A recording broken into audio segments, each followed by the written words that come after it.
Hello everyone, Shrimati मोहरी देवी Tapadia girls college के YouTube channel में आपका फिर से स्वागत है। हम ब्रैंकियोस्टोमा के बारे में पढ़ रहे थे और उनके डाइजेस्टिव सिस्टम के बारे में हमने स्टडी की थी। अब डाइजेस्टिव सिस्टम तो हमने देख लिया था, अब हमें देखना है digestive glands.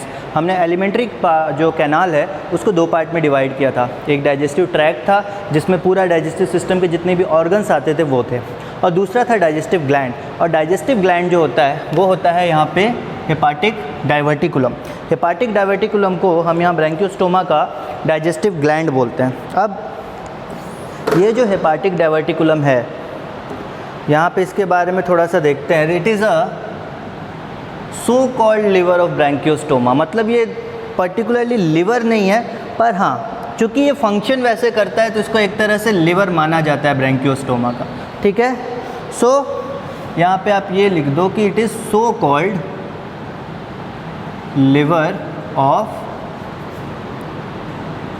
Branchiostoma, so called liver of Branchiostoma. ठीक है, उसके आगे अपन देखते हैं, मतलब लिवर जैसा, क्योंकि इसके फंक्शन ऐसा है, सिक्रीशन करना है, इसलिए इसको लिवर जैसा माना जाता है। तो ब्रैंकियोस्टोमा के केस में इसको लिवर कहा जाता है ब्रैंकियोस्टोमा का।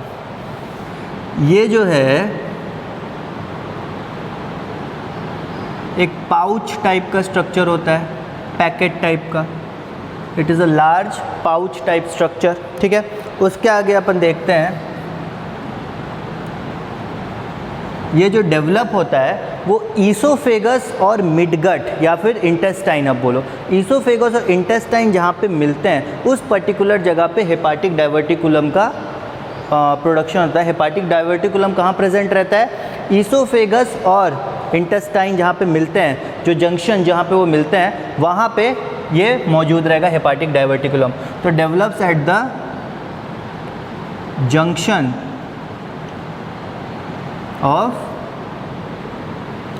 Junction of oesophagus and midgut या फिर intestine.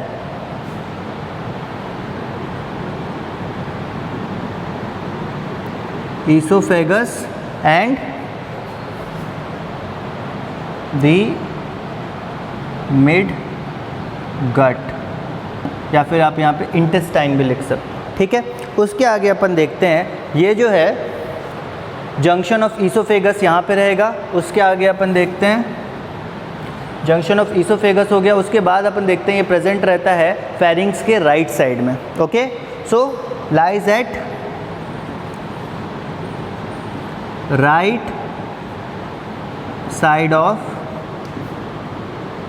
Pharynx, lies at right side of pharynx, pharynx के राइट साइड में प्रेजेंट रहता है।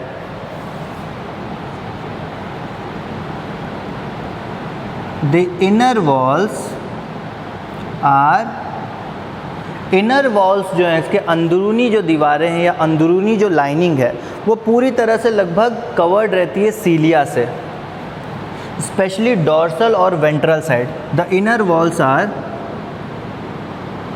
Covered with cilia, especially dorsal and ventral walls, especially dorsal and ventral walls, जो कि सीलिया से पूरी तरह से कवर्ड रहती हैं। ठीक है, उसके आगे अपन देखते हैं, contains zymogen cells, दे कॉन्टेन zymogen cells। ये जो zymogen cells हैं ये क्या करते हैं? ये सिक्रीशन करते हैं, जो डाइजेस्टिव एंजाइम है उनका सिक्रीशन करते हैं। Which produces digestive enzymes,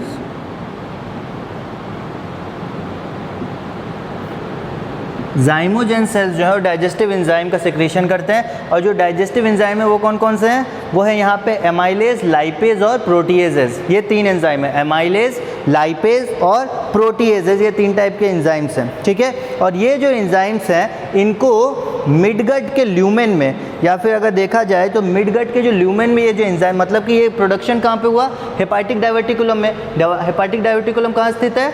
oesophagus और मिडगट के बीच में।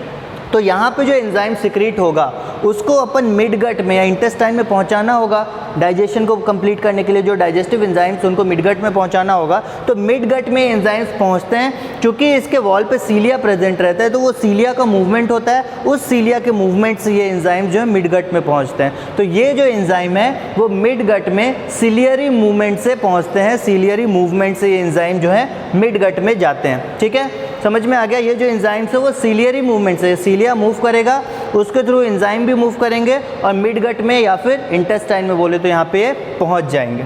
उसके आगे अपन देखते हैं कि यहाँ पे इट इज़ ऑल्सो, यहाँ पे फैट का भी डिपोजिशन होता है, also a part where fat is deposited. यहाँ पे बॉडी फैट भी जो है डिपॉजिट होता है। सो हेपाटिक डाइवर्टिकुलम के बारे में हमने क्या देखा? हेपाटिक डाइवर्टिकुलम जो है वो सो कॉल्ड लिवर है ब्रैंकियोस्टोमा का, क्योंकि लिवर के फंक्शन परफॉर्म करता है। पाउच टाइप का स्ट्रक्चर है जो कि प्रेजेंट होता है ईसोफेगस और मिड गट के बीच में।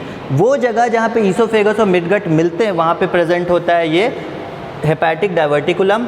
ये जो है फेरिंग्स के राइट साइड में प्रेजेंट रहता है। उसके बाद जो अंदरूनी लाइनिंग है, अंदर की जो वॉल है, उसमें सीलिया प्रेजेंट रहता है, मुख्यतः डॉर्सल और वेंट्रल वॉल्स पे। स्पेशली डॉर्सल और वेंट्रल जो वॉल्स हैं वहाँ पे सीलिया प्रेजेंट रहेगा। सीलिया क्या करता है? सीलिया मूवमेंट करता है। सीलिया छोटे छोटे हेयर लाइक बालों की तरह छोटे छोटे प्रोजेक्शंस होते हैं जो कंटिन्यूस मूव करते हैं, और उनके मूव करने से जो अंदर सब्सटेंसेस है वो भी मूव करते हैं। सीलिया जिस तरफ मूव करेंगे सब्सटेंसेस उसी तरफ मूव करते जाएंगे। ठीक है, तो उसके बाद सीलिया का मूवमेंट भी यहाँ पे होता है। अब इनके पास जाइमोजेन सेल्स होते हैं। जाइमोजेन सेल्स जो हैं वो एंजाइम सिक्रीट करते हैं जो कि डाइजेशन में हेल्प करते हैं। तो जो एंजाइम डाइजेशन में हेल्प करते हैं उसे हम डाइजेस्टिव एंजाइम्स बोलते हैं। तो जाइमोजेन जो है डाइजेस्टिव एंजाइम सिक्रीट करते हैं। वो डाइजेस्टिव एंजाइम जो कि हेपाटिक डाइवर्टिकुलम में सिक्रीट होते हैं वो लिवर इंटेस्टाइन में कैसे जाते हैं? सीलियरी मूवमेंट के थ्रू। चूँकि यहाँ पे सीलिया प्रेजेंट है और वो मूव कर रहे हैं, तो ये जो एंजाइम्स है उसी के थ्रू चले जाएंगे इंटेस्टाइन में, और इंटेस्टाइन में जाने के बाद फर्दर डाइजेशन का प्रोसेस कंप्लीट करेंगे, जिसको अब हम नेक्स्ट देखेंगे कि डाइजेशन जो है वो किस तरह से होता है यहाँ पे ब्रैंकियोस्टोमा में। मैकेनिज्म हम देखेंगे डाइजेशन का। तो हेपाटिक डाइवर्टिकुलम के बारे में तो आपने देख लिया। ये तो एक हेपाटिक डाइवर्टिकुलम पॉइंट था। बेसिकली हमने जब डाइजेस्टिव सिस्टम पढ़ा तो उसके बाद डाइजेस्टिव ग्लैंड भी पढ़ने थे, तो ग्लैंड कंप्लीट हो गया। अब अपन को पढ़ना है जो डाइजेशन का मैकेनिज्म है उसके बारे में हम देखते हैं।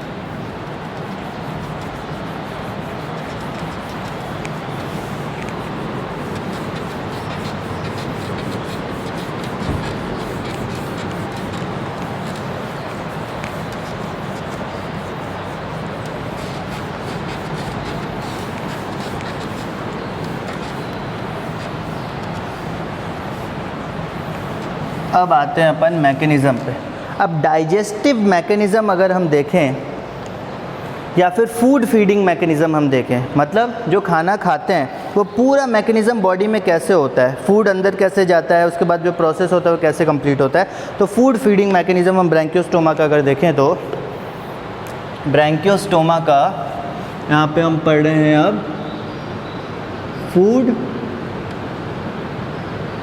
Feeding mechanism. अब हम पढ़ रहे हैं ब्रैंकियोस्टोमा का food feeding mechanism. Digestive system और डाइजेस्टिव ग्लैंड देख लिया, ये दोनों पढ़ना भी ज़रूरी था क्योंकि अब फूड फीडिंग मैकेनिज़्म जो है वो हम एक फ्लो चार्ट के थ्रू देखेंगे। सबसे पहले अब यहाँ से हम स्टार्ट करते हैं फूड फीडिंग मैकेनिज़्म। मतलब इसमें हम क्या पढ़ेंगे? पूरा जो प्रोसेस है उस फूड का, एक फूड जो अंदर जाता है शरीर में वो किस तरह से डाइजेस्ट होता है और एक्सक्रीटरी मटेरियल में कन्वर्ट होकर कैसे शरीर से बाहर निकलता है, इसके बारे में पढ़ेंगे।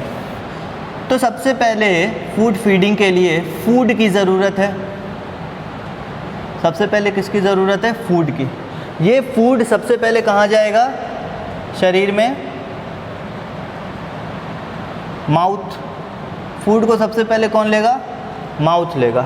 अब माउथ के बाद ये फूड जाता है, सबसे पहले यहाँ पे फूड का मूवमेंट स्टार्ट होता है माउथ में या फिर ओरल कैविटी, बक्कल कैविटी बोलो, यहाँ पे प्रेजेंट होता है wheel organ.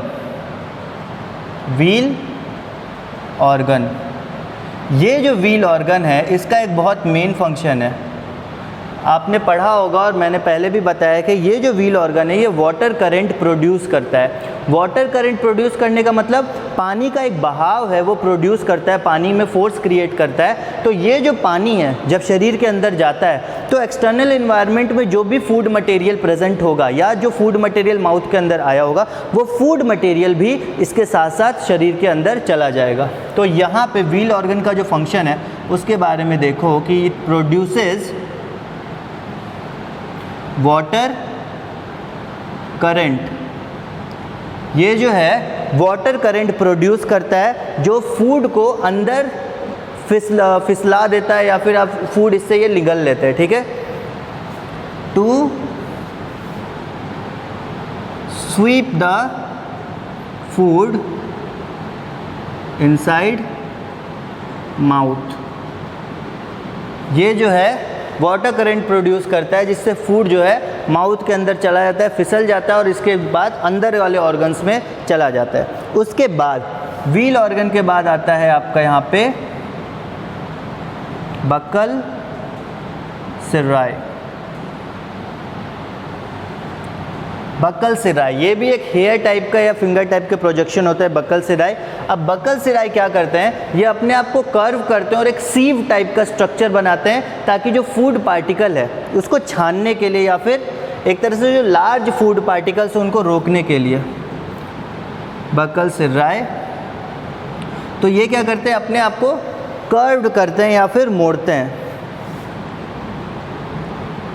Curve to form a sieve. To sieve की तरह करेंगे क्या करने के लिए, टू प्रिवेंट एंट्री ऑफ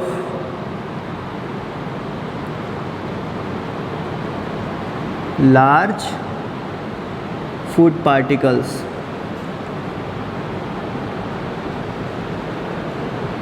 बड़े फूड पार्टिकल माउथ के अंदर या शरीर के अंदर एंटर ना कर पाएँ, इस कारण से ये जो बक्कल सिराई है ये स्पेसिफिक अपना फोल्डिंग बना लेगा, ये अपने आप को फोल्ड कर लेगा ताकि उसमें एक स्पेसिफिक अमाउंट स्पेसिफिक साइज़ के ही पार्टिकल्स जा सके। बक्कल सिराई के बाद आता है यहाँ पे आपका एक पार्ट जिसको हम बोलते हैं वेलम। अब वेलम का जो फंक्शन है ये भी कुछ सेम है। वेलम और बक्कल सिराई ये दोनों मिलके जो फूड पार्टिकल आ रहा है अंदर उसको टेस्ट करता है। टेस्ट करता है मतलब वो जांचता है कि फूड पार्टिकल का कॉम्पोजिशन शरीर के अनुरूप है या नहीं, मतलब उसमें कोई टॉक्सिक मटेरियल तो नहीं है। अगर कोई टॉक्सिक मटेरियल होगा तो उसको वो बाहर निकाल देगा, पर अगर टॉक्सिक मटेरियल नहीं होगा, अगर यहाँ पे जब चेकिंग होगी और वहाँ पे कोई टॉक्सिक मटेरियल नहीं मिलेगा तब उस फूड को पास कर दिया जाएगा वापस शरीर के अंदर जाने के लिए, ठीक है। तो वेलम में क्या होता है, फूड पार्टिकल्स का टेस्टिंग होता है। ये दोनों जो हैं ये दोनों एक्ट करते हैं कीमो रिसेप्टर के रूप में। Both act as chemo receptors.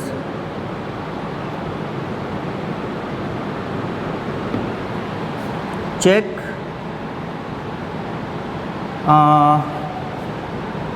Type of food, food किस प्रकार का है ये चेक करते हैं यहाँ पे, ठीक है। किस प्रकार का फूड है ये यहाँ पे ये चेक करते हैं। टाइप लिख लो या फिर नेचर ऑफ फूड लिख लो, ठीक है, या फिर क्या किन चीज़ों से मिलके बना है वो यहाँ पे चेक करते हैं। Type of food. वेलम के बाद नेक्स्ट पॉइंट अगर अपन देखें तो वेलम के बाद यहाँ पे आता है एंडोस्टाइल। वेलम के बाद अगर बात करें तो यहाँ पे आता है एंडोस्टाइल। अब एंडोस्टाइल जो है वो एक तरह से यहाँ पे सिलियरी मूवमेंट करता है। अब यहाँ पे अपन देखते हैं कि एंडोस्टाइल में फूड जो है वो बोलस के फॉर्म में कन्वर्ट हो जाता है। यहाँ पे देखते हैं food converts into bolus. Food bolus में कन्वर्ट हो जाता है। बोलस में कन्वर्ट होने का मतलब यहाँ पे म्यूकस का सिक्रीशन होगा। एंडोस्टाइल में जो सेल्स हैं वो म्यूकस का सिक्रीशन करेंगे और म्यूकस का सिक्रीट करने के जो म्यूकस सिक्रीट होगा उस कारण से फूड जो है बोलस के फॉर्म में थोड़ा लसलसा हो जाएगा ताकि वो अंदर आसानी से फिसल सके। ठीक है, तो जो फूड जो है यहाँ पे इंडोस्टाइल जो है वो फूड को बोलस के फॉर्म में कन्वर्ट कर देगा और ये बोलस जो है वो स्टिकी इन नेचर का होगा। या फिर देख लो यहाँ पे सिक्रीशन ऑफ म्यूकस, म्यूकस भी यहाँ पे सिक्रीट किया जाता है। सिक्रीशन ऑफ म्यूकस, यहाँ पे म्यूकस भी जो है वो सिक्रीट किया जाता है। ठीक है, इसके आगे अपन देखते हैं एंडोस्टाइल हो गया जहाँ पे बोलस में फूड कन्वर्ट हो जाता है और यहाँ पे म्यूकस का सिक्रीशन होता है। इंडोस्टाइल के बाद अगर अपन आगे चलें तो यहाँ पे अपन को एपीफेरेंजियल ग्रूव मिलेगा। इंडोस्टाइल के अगर अपन आगे चलें तो यहाँ पे अपन को मिलेगा एपीफेरेंजियल ग्रूव। यहाँ पे अपन को क्या मिलेगा, नेक्स्ट पड़ाव या नेक्स्ट स्टेप जो होगा वो होगा एपीफेरेंजियल ग्रूव। अब यहाँ पे एक चीज़ देखो, एंडोस्टाइल जो है वो फूड को सीलियरी मूवमेंट के थ्रू आगे की तरफ भेजेगा और एपीफेरेंजियल ग्रूव जो है वो सीलियरी मूवमेंट के थ्रू फूड को पीछे की तरफ भेजेगा। एंडोस्टाइल फूड यहाँ से एपीफेरेंजियल ग्रूव में भेजेगा, एपीफेरेंजियल ग्रूव ये इंडोस्टाइल में भेजेगा। ये करने से फूड मिक्स होता है, आगे पीछे मूवमेंट हो रही है, फूड कभी आगे जा रहा है पीछे आ रहा है, इस मूवमेंट से फूड जो है वो पूरी तरह से मिक्स होगा। उसके बाद इंडोस्टाइल में एक होते हैं ग्लैंडुलर सेल्स। इंडोस्टाइल में ग्लैंडुलर सेल्स प्रेजेंट होते हैं जो कि फूड को एक पर्टिकुलर देखा जाए तो कॉर्ड के फॉर्म में बना देते हैं। एंडोस्टाइल में ग्लैंडुलर सेल होते हैं जो कि सिक्रीट करते हैं कुछ एंजाइम जो कि फूड को कॉर्ड के फॉर्म में बना देते हैं जिसको हम फूड कॉर्ड बोलते हैं। ठीक है, ये आप नोट कर लेना कि एंडोस्टाइल में ग्लैंडुलर सेल प्रेजेंट होते हैं।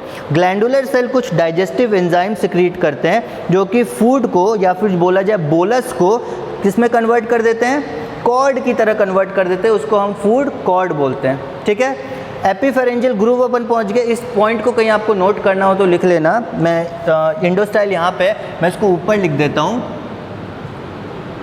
कि ग्लैंडुलर सेल्स प्रेजेंट इन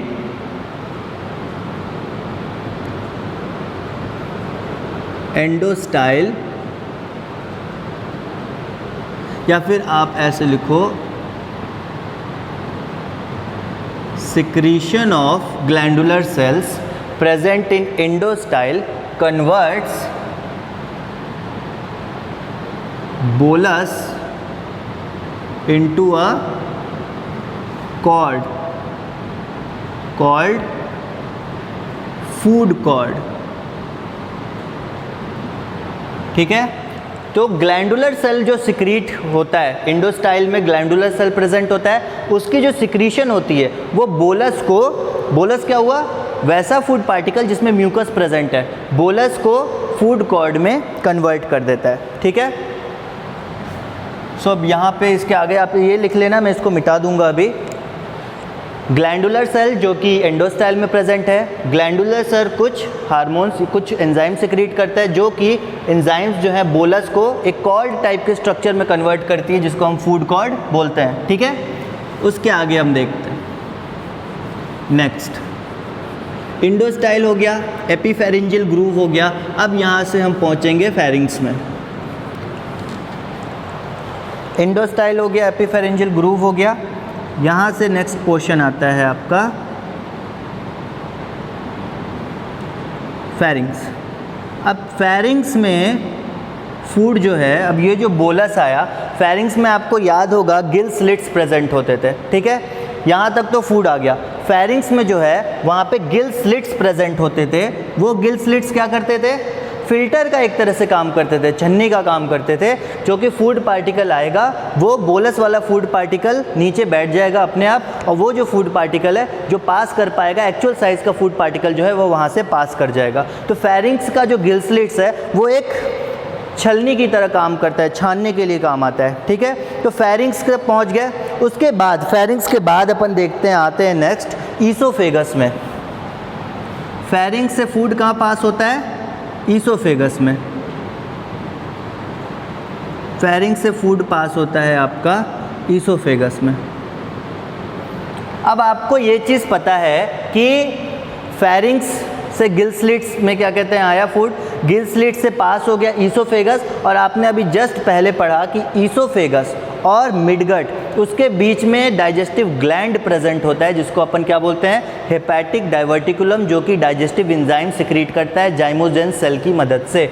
तो फूड जो है ईसोफेगस में गया, और ईसोफेगस के थ्रू जो फूड है वो फेरिंग्स में, मतलब फेरिंग्स और ईसोफेगस के थ्रू पास होने के बाद फूड चला जाएगा हेपेटिक डाइवर्टिकुलम में। ठीक है, यहाँ पे आप लिख लो कि फूड कॉर्ड, याद रखो जो फूड है वो अब यहाँ पे फूड कॉर्ड बन चुका है। ठीक है, तो food cord passes from the oesophagus, food cord जो है ईसोफेगस से पास कर जाता है, और food cord passes from the esophagus into hepatic diverticulum। Oesophagus से फूड कॉर्ड जो है वो हेपाटिक डाइवर्टिकुलम में पास हो जाता है, वहाँ पे एंजाइमेटिक एक्शन होता है फूड में, enzymatic action takes place into hepatic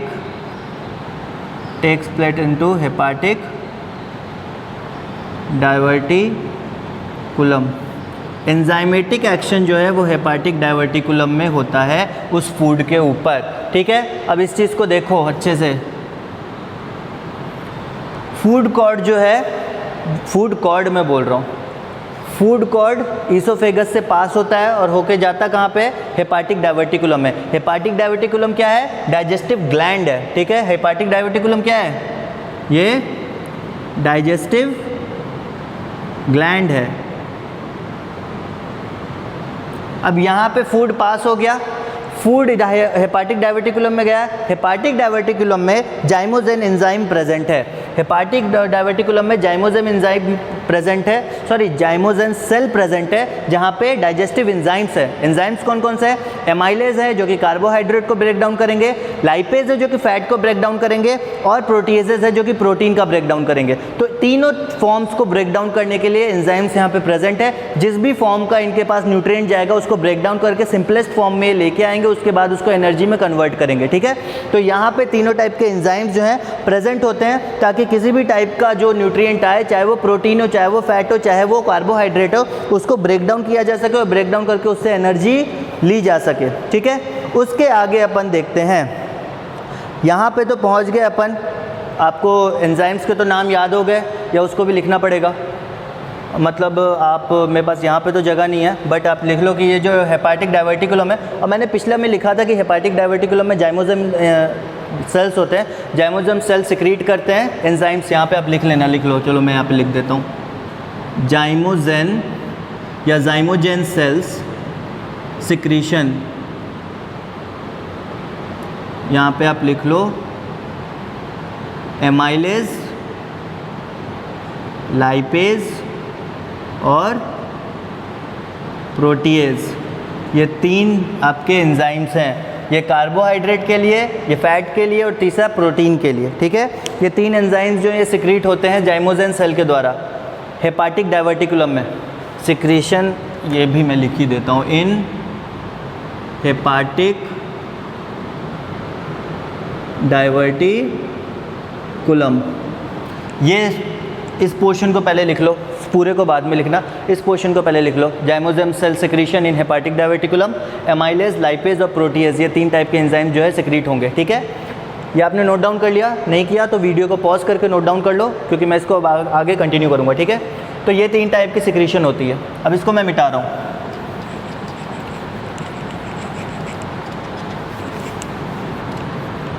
ये तीन टाइप की सिक्रीशन हो गई। अब इस तीन टाइप के सिक्रीशन के बाद ये तो आपको समझ में आ गया कि ईसोफेगस से जो है फूड कॉर्ड जो है कहाँ जाता है, हेपाटिक डायवर्टिकुलम में वहाँ पे जाइमोजन सेल है जहाँ से एंजाइम सेक्रेट होता है और एंजाइम सेक्रेट होने के बाद वहाँ पे एंजाइमेटिक एक्शन होता है। अब उसके बाद ईसोफेगस के बाद अपन यहाँ पे पहुँचते हैं इंटेस्टाइन में। आगे पहुँचो, अब यहाँ पे पहुँचो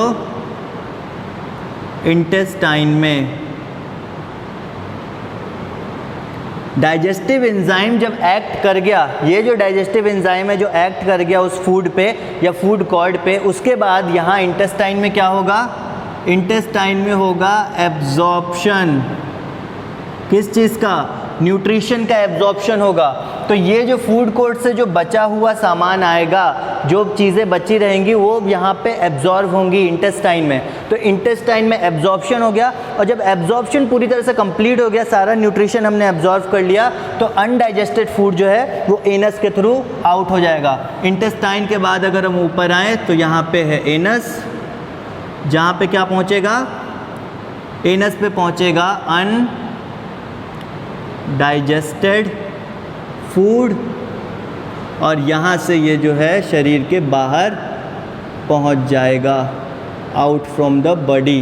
ओके, सो ये था पूरा आपका प्रोसेस जो कि फूड माउथ से स्टार्ट हुआ था, और फिर व्हील ऑर्गन जहाँ पे वाटर करंट पैदा होता है, फूड अंदर जाता है, फिर आता है बक्कल सिराई जो कि कर्व होता है, अपने आप को मोड़ता है और एक ट्यूब लाइप का स्ट्रक्चर बनाता है, या फिर यहाँ पे फिल्टर टाइप का स्ट्रक्चर बनाता है। सीप की तरह छलनी लिख लो या फिर आप इसको लिख लो, फिल्टर टाइप का स्ट्रक्चर बनाता है जो कि बड़े फूड पार्टिकल्स की एंट्री को रोकता है।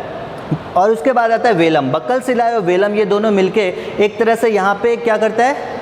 रिसेप्टर का काम करता है, कीमो रिसेप्टर, या फिर आप देखो तो यहाँ पे एक सिक्योरिटी का काम करता है, चेक पॉइंट है ये चेक पॉइंट पे क्या चेक होता है कि फूड किस नेचर का है, किस क्वालिटी का है, यहाँ पे ये चेक होता है, और यहाँ पे साइज भी चेक होता है। उसके बाद एंडोस्टाइल। एंडोस्टाइल जो है फूड को बोलस के फॉर्म में कन्वर्ट करता है म्यूकस के द्वारा। एंडोस्टाइल से म्यूकस का सिक्रीशन होता है, म्यूकस जो है फूड से मिलता है तो वो बोलस कहलाता है। उसके बाद ये फूड जो है वापस एपिफेरेंजियल ग्रूव में जाता है। एक चीज़ मैंने और बताई थी कि एंडोस्टाइल में फॉरवर्ड सिलियरी मूवमेंट होता है, मतलब फूड को आगे धक्का दिया जाता है। एपिफेरेंजियल ग्रूव में बैकवर्ड सिलियरी मूवमेंट होता है, मतलब इस फूड को पीछे की तरफ धक्का दिया जाता है, फिर जाके फूड मिक्स हो जाता है। मिक्स होने के बाद ये जो फूड है वो कन्वर्ट किस में हो जाता है? फूड कॉर्ड में।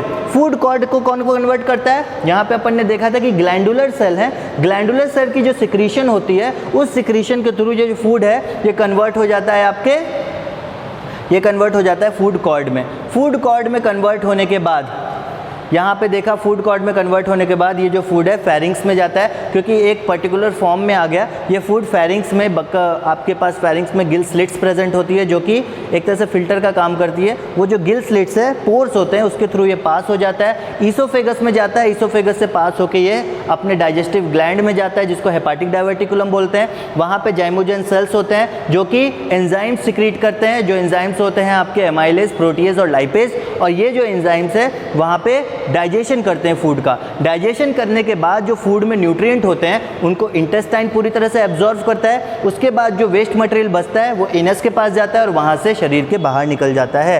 तो ये था पूरा ओवरव्यू आपका जो ब्रांकियोस्टोमा का फूड फीडिंग मैकेनिज्म है, फूड कैसे अंदर आता है और कैसे पूरी तरह से डाइजेस्ट होकर बाहर निकलता है। तो ये फूड फीडिंग मैकेनिज्म है। उसके अलावा कुछ चीज़ें और देख ले तो ब्रांकियोस्टोमा में बोथ इंट्रासेलुलर और एक्स्ट्रा सेलुलर टाइप के डाइजेशन होते हैं, मतलब सेल के अंदर भी डाइजेशन होते हैं। अब सेल के अंदर जो डाइजेशन है उसमें आप ये देख लो कि हेपाटिक डायवर्टिकुलम जो है, हेपाटिक डायवर्टिकुलम के अंदर जब डाइजेशन हो जाएगा, ये जो हेपाटिक डायवर्टिकुलम ईसोफेगस के बाद हम पहुंचेंगे, अगर फूड का कंप्लीट डाइजेशन उसी के अंदर हो जाएगा तब जाके उसको हम इंट्रासेलुलर डाइजेशन बोलेंगे। उसमें क्या होगा कि जो सेल्स प्रेजेंट होंगे हेपाटिक डायवर्टिकुलम में वो फूड को कैप्चर करेंगे फैगोसाइटोसिस की मदद से। फैगोसाइटोसिस एक ऐसा प्रोसेस होता है जिसमें सेल्स जो हैं वो फूड को निगल जाते हैं। फैगोसाइटोसिस का मतलब होता है निगल जाना। तो फूड सॉलिड पार्टिकल को जब सेल्स निगल जाएंगे वो फैगोसाइटोसिस की मदद से इंट्रासेलुलर डाइजेशन होगा और एक्स्ट्रा सेलुलर डाइजेशन ये आपके सामने पूरा का पूरा लिखा हुआ है,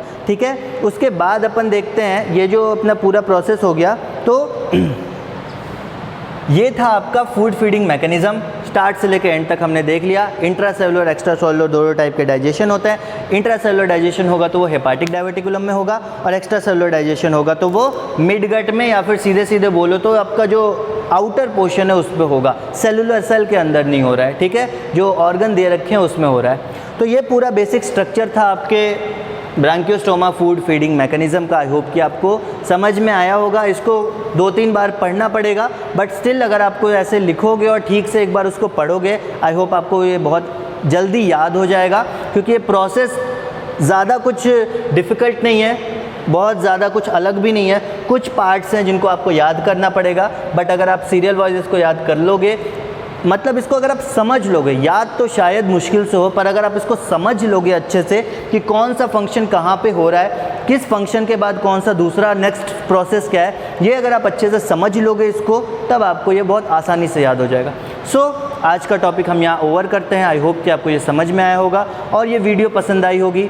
अगर ये वीडियो पसंद आई हो तो प्लीज़ इस वीडियो को लाइक कीजिए, शेयर कीजिए और हमारे चैनल को सब्सक्राइब कीजिए। मिलते हैं नेक्स्ट वीडियो में नए टॉपिक के साथ। Thank you very much.